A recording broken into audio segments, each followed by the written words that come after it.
My son's wife threw me out of my own house, but the police brought her my eviction notice next morning. She changed the locks on my own door. I stood outside in the rain, my hands shook, my heart pounded. I knocked again and again. She opened the door halfway. Her smile was cold. "You don't live here anymore, Margaret." My name sounded wrong in her mouth. I built this house. I raised my son here, and now his wife locked me out. The rain soaked through my coat. My shoes were wet, my hair stuck to my face. I had nowhere to go, but I didn't cry. Not yet, because I remembered something she didn't know, and tomorrow morning she would learn. My name is Margaret. I'm 63 years old. I live alone now, or I used to. My husband died 5 years ago. His name was Thomas. We built our house together, brick by brick, room by room. It took us 20 years. We saved every penny. We worked extra jobs. We didn't take vacations. We didn't buy new cars. We poured everything into that house. The house has 3 bedrooms, a small garden in the back, and a porch where I drink tea. Thomas built that porch himself. He hammered every nail. He sanded every board. He painted it white. I loved that house. It was everything to me. Every corner had a memory. The kitchen where we cooked together, the living room where we watched movies, the bedroom where we held each other. That house wasn't just walls and floors. It was our life. My son's name is Daniel. He's 31 now, tall, quiet, and kind. Or at least he used to be. He was born in that house. In the master bedroom. It was a stormy night. Thomas drove like a madman to get the midwife. But Daniel came too fast. I held him in my arms, in our bed, in our home. I raised him there. I watched him take his first steps in the hallway. I heard his first words in the kitchen. I bandaged his scraped knees on the porch. I kissed him goodnight in his little bedroom, every single night, for 18 years. He was my whole world. Daniel moved away after college. He got a job in the city. A good job. He was so excited. I was proud of him. But I missed him terribly. The house felt too quiet, especially after Thomas died. I would walk past Daniel's old room, and I would cry. But I didn't tell him. I didn't want him to worry. Then he met her. Her name is Vanessa. She smiled a lot. Too much. Her voice was sweet, like honey, but her eyes were sharp, like glass. Daniel brought her home for Thanksgiving. She wore a red dress. Her heels clicked on my floor. She looked around the house slowly. "It's cozy," she said. I smiled. "Thank you." But I knew what cozy meant. It meant small, old, not good enough. She didn't help with dinner. She sat on the couch. She scrolled on her phone. She laughed at something. But she didn't share it with us. Daniel kept looking at her, like he was waiting for her approval. I didn't like it. But I stayed quiet. Daniel married her 2 years ago. The wedding was small, only 30 people. Vanessa wore a white dress. She looked beautiful. Everyone said so. But when she hugged me, her grip was tight, too tight, like she was marking her territory. I ignored the feeling. I told myself I was being silly. She was my new daughter-in-law. I wanted to love her. I wanted us to be close. But from the very first day, something felt off. She called me Margaret, not Mom, not even Mrs. Clark, just Margaret. Like I was a stranger. Daniel didn't notice, or maybe he did, but he said nothing. After the wedding, they moved to the city. Daniel got a promotion. He was doing well. Vanessa said she was looking for work, but every time I called, she was home. Shopping online, redecorating their apartment, posting photos on social media. Daniel worked long hours. He sounded tired on the phone, but he always said everything was fine. "I'm fine, Mom. We're fine. Don't worry." But I did worry. A mother always worries. Last year, everything changed. Daniel called me on a Tuesday night. His voice was shaking. "Mom, we need help." I sat up straight. My heart started racing. "What's wrong?" I asked. "We lost our apartment." My chest tightened. "What happened?" "The rent went up," he said. "We can't afford it anymore." I heard Vanessa's voice in the background. She was crying, or pretending to cry. I couldn't tell. "Can we stay with you?" Daniel asked. "Just for a few months, until we get back on our feet." I didn't hesitate. "Of course, sweetheart. Come home." He sighed with relief. "Thank you, Mom. I don't know what we'd do without you. I love you. I love you too." They arrived on a Saturday morning. Daniel carried boxes into his old room. He smiled at me. "It feels weird being back," he said. "But also good." I hugged him. "You're always welcome here." Vanessa walked through every room slowly. She touched the walls. She looked at the furniture. She opened cabinets. She checked the closets. She didn't smile at me once. "This place is old," she said. I forced a smile. "It's home," I said.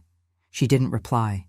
She just kept looking around, like she was measuring something, planning something. I felt a chill run down my spine.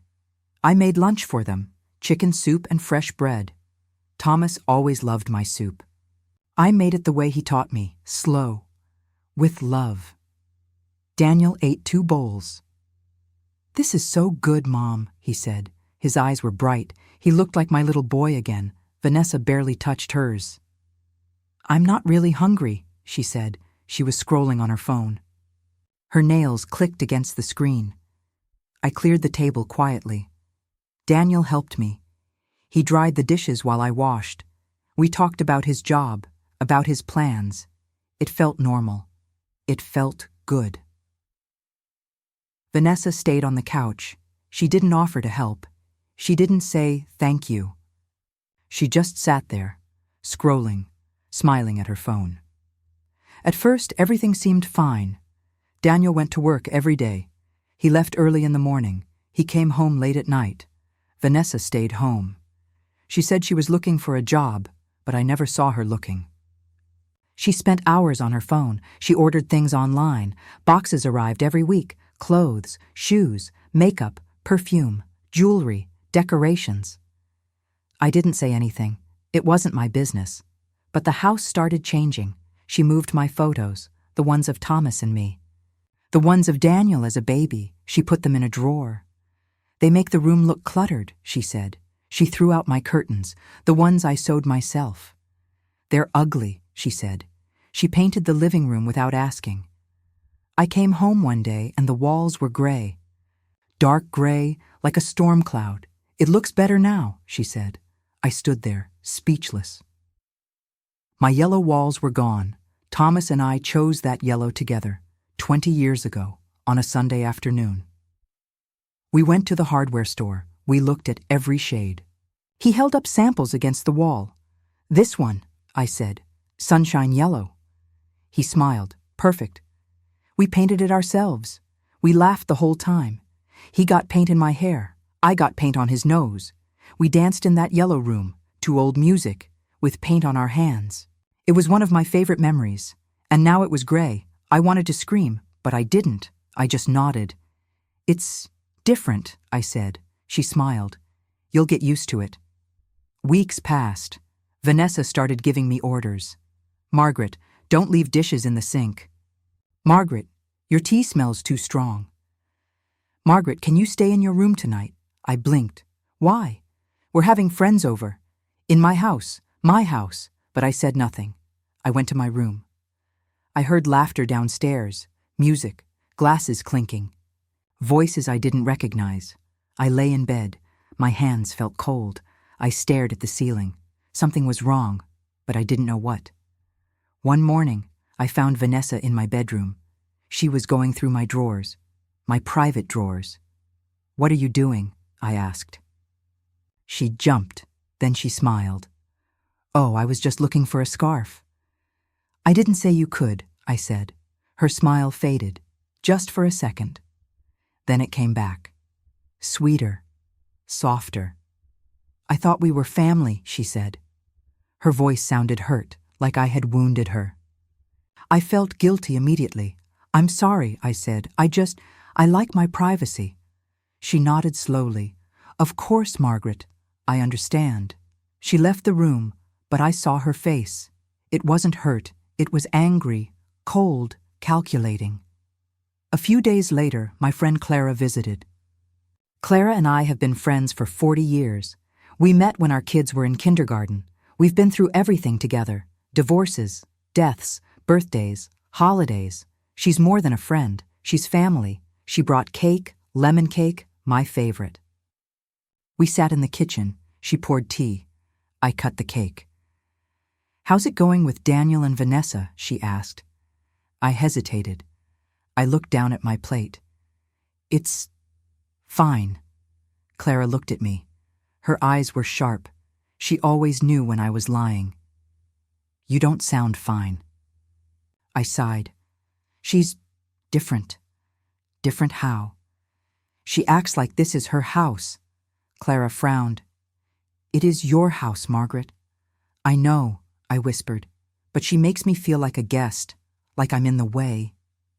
Clara reached across the table. She held my hand. Her grip was warm, strong. "Be careful," she said. "Women like that don't stop." "What do you mean?" "They take a little at first. Then they take more, and more, until there's nothing left, and you're standing outside, wondering what happened." I didn't understand, not fully, but her words stayed with me. They echoed in my head, all night. That night, I couldn't sleep. I got up to get water. I walked past Daniel and Vanessa's room. Their door was open a crack. I heard voices. Low voices. Angry voices. "Why is she still here?" Vanessa said. "She lives here," Daniel replied. "No, we live here now." "Vanessa, it's her house." "For now," she said.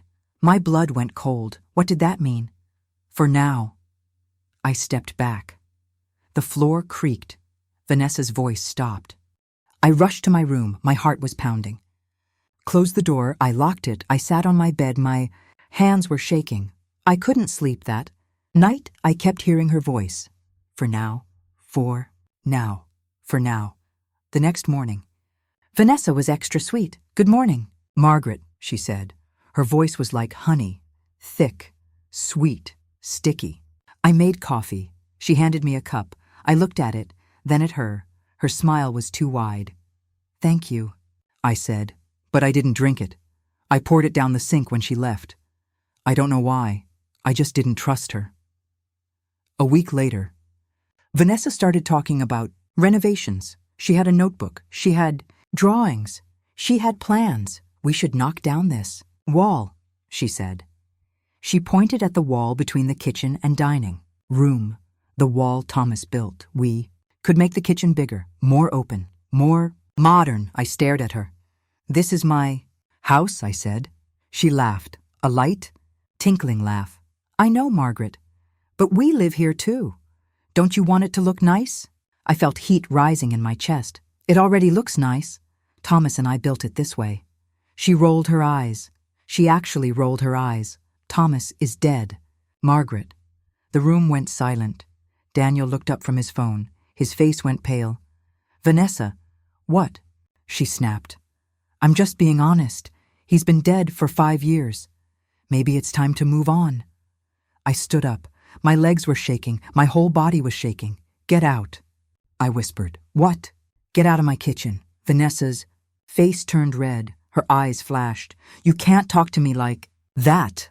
I just did. She stood up fast. Her chair fell backward. "Hit the floor with a loud crash. You're a bitter old woman," she hissed. "You can't let go of the past. You're holding Daniel back." Daniel stood between us. "Stop it. Both of you." But Vanessa wasn't done. "She's the problem. Daniel, she won't let us live. We need our own space. This should be our house." I looked at my son. His face was torn, confused, scared. "Daniel," I said softly, "this is my house." He didn't answer. He just stood there. Frozen. Vanessa. grabbed his arm. "Come on," she said. "Let's go to the bedroom." They left me standing there, alone. In my own kitchen, I sat down slowly. My hands were shaking. I wanted to cry, but I didn't. Not. Yet the next morning, Vanessa didn't speak to me. She ignored me. Completely. She walked past me like I was invisible. Daniel avoided eye contact. He left early for work. He came home late. Felt like a ghost. Like I didn't exist. In my own home. I called Clara. My voice was shaking. "Can I come over?" I asked. "Of course." I spent the afternoon at her house. We drank tea. We sat in her garden. The sun was warm, but I felt cold. She listened. She didn't interrupt. She just held my hand. When I finished, she was quiet. Then she spoke. "You need to protect yourself," Clara said. "How?" "Talk to a lawyer," I frowned. "A lawyer?" "Yes," she said firmly. "Make sure the house is really yours." "It is mine," I said. "Then prove it. Put it in writing. Make it official." Her words scared me, but she was right. That evening, I went to see a lawyer. His name was Mr. Harrison. He was old, gray-haired, and serious. His office smelled like old books and leather and coffee. I told him everything. He listened carefully. He took notes. He asked questions. "Do you have the deed?" he asked. "Yes," I said. "It's in my safe." "Good," he said. "Keep it there. Lock it. And I need to tell you something." I leaned forward. My heart was pounding. "If someone lives in your house long enough," he said, "they can claim rights, especially if they pay bills or make improvements." My stomach dropped. "What? Has your son been paying bills?" he asked. I thought about it. Vanessa had started paying the electricity bill. She said it was to help out. She made a big deal about it. She showed me the receipt. She smiled when she did it, like she was doing me a favor. "Oh no, yes," I whispered. Mr. Harrison nodded slowly. "Then you need to act fast." "What do I do?" "Make it clear the house is yours. Get everything in writing. Keep records. And if necessary—" He paused. "Ask them to leave. I felt sick. I can't kick out my son. Then you might lose your house." His words hit me like a punch. "How soon?" I asked. "Depends," he said. "But don't wait too long. The longer they stay, the stronger their claim." I left his office in a daze. I went home that night with a heavy heart. I didn't want to kick out my son, but I also couldn't lose my house. When I got home, the door was locked. I used my key, but it didn't work. I tried again. Nothing. Panic flooded through me. My heart started racing. Knocked once, twice, 3 times. Vanessa opened the door. She smiled. That cold, sharp smile. "Oh, Margaret, we changed the locks. Why?" I asked. My voice was shaking. "For safety," she said. "There's been break-ins in the neighborhood. You should have told me." "I'm telling you now." She handed me a new key, but her smile said something else. It said, "You're not in control anymore." Took the key. My hands were shaking. I walked inside. The house felt different. Colder, darker, heavier. Went to the kitchen. There was a note on the table. It was from Daniel. "Mom, we need to talk." I sat down. My hands were shaking. A few minutes later, Daniel came in. He looked tired. His eyes were red. His shoulders were slumped. "Mom," he said, "sit down." I was already sitting. "What's going on?" I asked. He sighed. He rubbed his face. He wouldn't look at me. "Vanessa and we want to buy the house." I blinked. "What?" "We'll pay you for it. You can move into a smaller place, something easier to manage. Maybe an apartment." I couldn't breathe. "This is my house." "Daniel, I know, but your father and I built it." "Mom, you're getting older. Don't you want to rest? Don't you want to travel? See the world? Rest? Travel?" I was 63, not 90. "No," I said firmly. "I'm not selling." His face hardened. "Vanessa thinks—" "I don't care what Vanessa thinks. This is my home." "You're being selfish," he said. I felt like he slapped me. "Selfish? We have nowhere else to go." You're both adults, I said. You'll figure it out. Like I did. Like your father and I did. He stared at me. Then he stood up. I can't believe you. He left the room. The door slammed behind him. I sat there, shaking. Tears ran down my face. That night, I couldn't sleep. I heard them talking again, louder this time, angrier. She won't leave, Vanessa said. We'll have to make her. How? I don't know yet, but she's old. She'll slip up eventually. What does that mean? She forgets things. She gets confused. We can use that. Use it how? We can prove she's unfit, get her declared incompetent. Then we can take over. I covered my mouth. Tears ran down my face. My own son, my boy, he wasn't stopping her. He was helping her. The next morning, I called Mr. Harrison again. They changed the locks, I said, and they want me to sell. Did you agree? He asked. No. Good. Don't. Don't sign anything. Don't agree to anything. What do I do now? Document everything. Write down what they say. Keep records. Take photos. And prepare for the worst. What's the worst? He paused. That they try to force you out, legally or otherwise. My hands went cold. A few days later, I came home from the grocery store. The front door was open, wide open. I walked in slowly. My heart was pounding. Vanessa was in the living room. She was packing my things into boxes, my books, my photos, my blankets, my mother's quilt. What are you doing? I shouted. She looked up calmly, too calmly. Helping you, she said. Helping me. You're moving out. No, I'm not, she smiled. That cold, sharp smile. Margaret, this isn't your house anymore. Yes, it is. She pulled out a paper. Not according to this. I grabbed it. It was a lease agreement. My name was on it, as a tenant. Rent, $800 per month. Landlord, Vanessa Clark. What is this? I whispered. You signed it last month, she said. I stared at the signature. It looked like mine, but I didn't remember signing it. I didn't sign this, I said. Yes, you did. You were half asleep. I asked if you wanted tea. You signed while I poured it. My hands went numb. She tricked me. She drugged me. You forged this, I said. She shrugged. Prove it. Her voice was ice. I ran to my bedroom.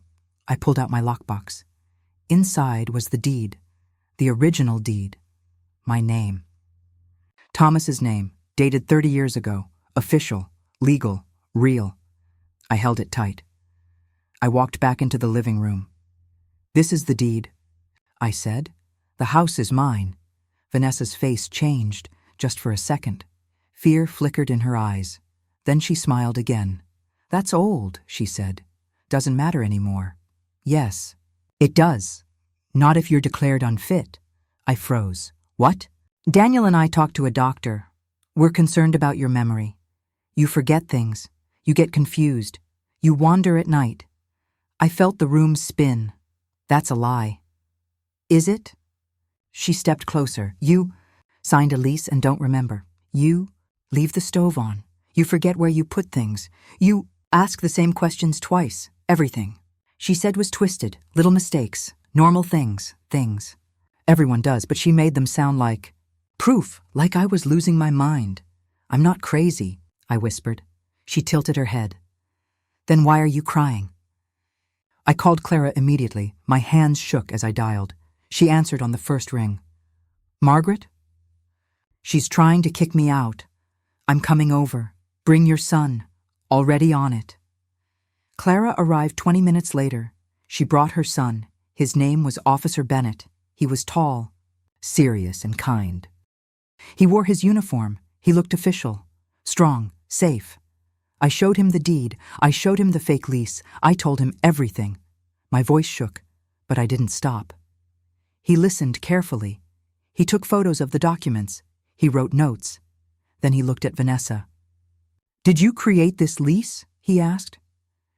She signed it, Vanessa said. That's not what I asked. Vanessa's smile faded. I was helping her. She's confused. She needs structure. Officer Bennett looked at me. "Mrs. Margaret, do you want them to leave?" I took a deep breath. "Yes," I said. My voice was strong, clear. "This is my house. I want them out." Vanessa laughed, a sharp, cruel laugh. "You can't kick us out. We live here. We have rights." Officer Bennett turned to her. "Do you pay rent? We pay bills. That's not the same thing. And this deed is legal. Mrs. Margaret owns this property." Vanessa's face turned red. "Daniel!" she shouted. Daniel came into the room. He looked confused, scared. "What's going on? Your mother is kicking us out," Vanessa snapped. Daniel looked at me. His eyes were wide, hurt. "Mom?" "I'm sorry, Daniel," I said, "but I can't do this anymore." His face crumpled. For a moment, I saw my little boy again, the boy who cried when he scraped his knee, the boy who hugged me every night, the boy who said, "I love you, Mommy." "I didn't know she was doing this," he whispered. I swear, I wanted to believe him, I really did, but he stood by. He let it happen. He chose her over me. "You have 7 days to leave," Officer Bennett said. Vanessa screamed. She threw a vase. It shattered on the floor. Glass flew everywhere. "This isn't over," she yelled. "You'll regret this." Officer Bennett stepped forward. His voice was firm. "Yes, it is. If you refuse to leave, I'll come back with an eviction notice. And if you destroy property, you'll be arrested." Vanessa's face twisted. She looked at me with pure hatred. Then she stormed out of the room. The next 3 days were hell. Vanessa didn't speak to me, but she made noise. She slammed doors. She threw things. She played loud music at night. I barely slept. I jumped at every sound. Daniel stayed quiet. He packed boxes slowly. Sometimes I caught him looking at me, but he never said anything. On the 4th day, Vanessa tried one last trick. She called Adult Protective Services. She said I was being abused. By myself. She said I was unsafe, confused, dangerous. A social worker came to my house. Her name was Ms. Patel. She was young, calm, and professional. She wore a blue suit. She had kind eyes. She asked me questions. "Do you feel safe here?" "Yes." "Do you remember what day it is?" "Thursday." "Who is the president?" I answered correctly. Every single question. She asked about my routine, my meals, my medications, my friends. I answered everything. Ms. Patel looked at Vanessa. "Ma'am, I see no signs of cognitive decline. Mrs. Margaret is alert, oriented, and capable." "But she forgets things," Vanessa said. "Everyone forgets things," Ms. Patel replied. "That doesn't mean she's unfit." Vanessa's face turned red. "You're not doing your job." Ms. Patel stood up. "Actually, I am. And I'm closing this case." She looked at me. "Mrs. Margaret, if you need anything, call me." She handed me her card. I thanked her. After she left, Vanessa glared at me. "You think you won?" she said. I did. Not yet. But her voice had lost its power. On the 7th day, Daniel came to me. His eyes were red. He looked like he hadn't slept in days. "Mom," he said. His voice cracked. "I'm sorry." I looked at him. I didn't say anything. "I was weak," he said. "I let her control me. I should have protected you. I should have seen what she was doing." Tears ran down his face. "I love you," I said. "But you hurt me." He nodded. "I know. I'll never forgive myself."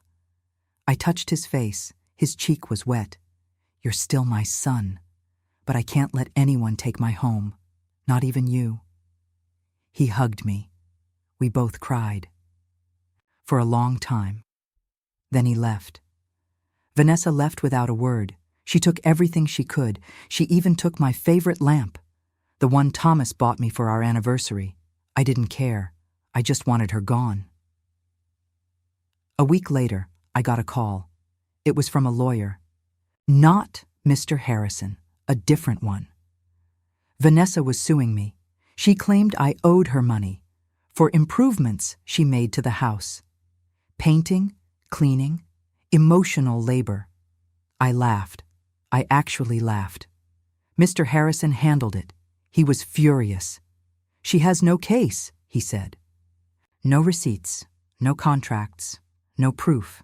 She's just trying to intimidate you. The case went to court. I wore my best dress, the blue one Thomas loved.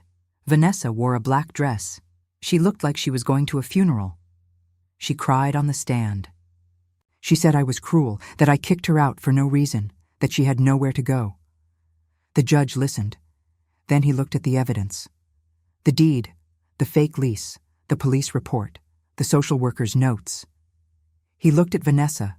His face was stern. Case dismissed, and you're ordered to pay court fees and legal costs. Vanessa's face went white. She tried to argue. The judge banged his gavel. We're done here. I walked out of that courtroom with my head high. Clara was waiting outside. She hugged me. You did it, she said. I did. I heard later that Vanessa and Daniel separated, 2 months after they left. She took half of everything, his savings, his car, his dignity. He moved back to the city, alone, in a small apartment. She moved in with her mother. Or, so I heard. He calls me sometimes now. We talk. It's slow, it's careful. But it's something. He apologized again last week. I'm going to therapy, Mom, he said. Good, I said. I'm proud of you. Maybe one day we'll heal completely, or maybe we won't. Either way, I'm okay. I'm sitting on my porch now, the same porch where I drank tea with Thomas. The sun is setting, the sky is pink and orange, the birds are singing, the house is quiet. But it's mine, all mine. I learned something through all of this. Kindness is beautiful, but it can be used against you. People will smile, they'll say sweet words, but watch their actions. Actions never lie. I almost lost everything. My home, my peace, my dignity, my memories. Because I stayed silent. Because I didn't want to cause trouble. Because I wanted to be kind. But silence doesn't keep you safe. It just makes you disappear. If someone is taking over your life, speak up. Fight back. You deserve space. You deserve respect. You deserve to be heard. Even if it's your own family. Especially then. I don't regret kicking them out. I regret not doing it sooner. My son calls me sometimes now. We talk. It's slow, it's careful, but it's something. Maybe one day we'll heal completely, or maybe we won't. Either way, I'm okay, because I have my home. I have my strength, and I have my voice. Don't let anyone take yours. Not your daughter-in-law, not your son, not anyone. Your life is yours. Protect it, guard it, fight for it. So I want to ask you something. Have you ever felt invisible in your own home? Have you ever been made to feel like a guest or worse, like a burden? If you have, I see you. And I'm telling you now, you're not crazy, you're not too sensitive, you're not the problem. Sometimes the people we love most are the ones who hurt us deepest. And it's okay to walk away. It's okay to say no. It's okay to choose yourself. I did. And I'm still standing. What would you have done in my place? Would you have stayed quiet? Would you have fought back sooner? Or would you have done something completely different? Leave a comment below. I read every single one, and if this story helped you, or made you think, or made you feel less alone, please share it. Someone else might need to hear it too. Thank you for listening. Thank you for being here. And remember, your home is your sanctuary. Don't let anyone steal your peace. Clara came over yesterday. She brought lemon cake again. We sat on the porch. The sun was warm, the breeze was gentle. You did it, she said. I did. I'm proud of you. I smiled. For the first time in months, it was real. A real smile, from my heart. I'm proud of me too. We ate cake in silence, and it was perfect. I sleep better now. I don't hear footsteps in the hall. I don't hear whispers behind closed doors. I don't jump when the door opens. I'm home, really home, and no one can take that from me again. If you're reading this and you're scared, I understand. If you're reading this and you feel trapped, I understand. If you're reading this and you don't know what to do, I understand. But here's what I learned. You are stronger than you think, you are braver than you feel, and you are worth fighting for. Don't wait for someone to save you. Save yourself. I did. And if I can do it at 63, so can you. One last thing. Thomas used to say something to me. He said it on our wedding day.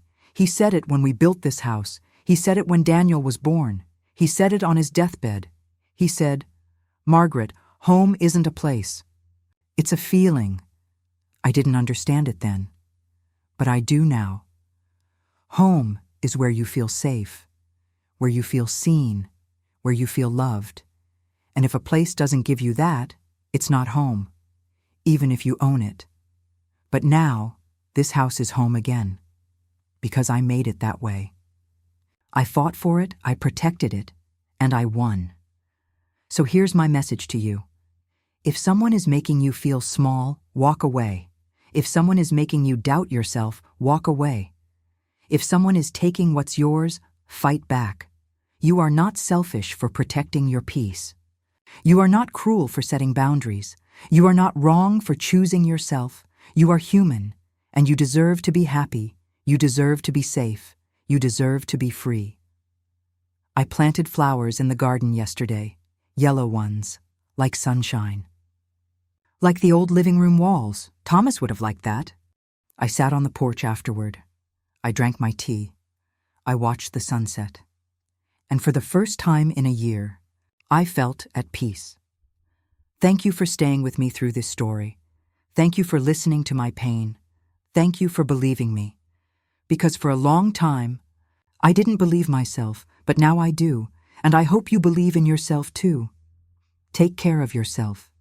Speak your truth, and never, ever let anyone silence you. With all my love and respect. Until next time, this is Margaret, and I'm still standing.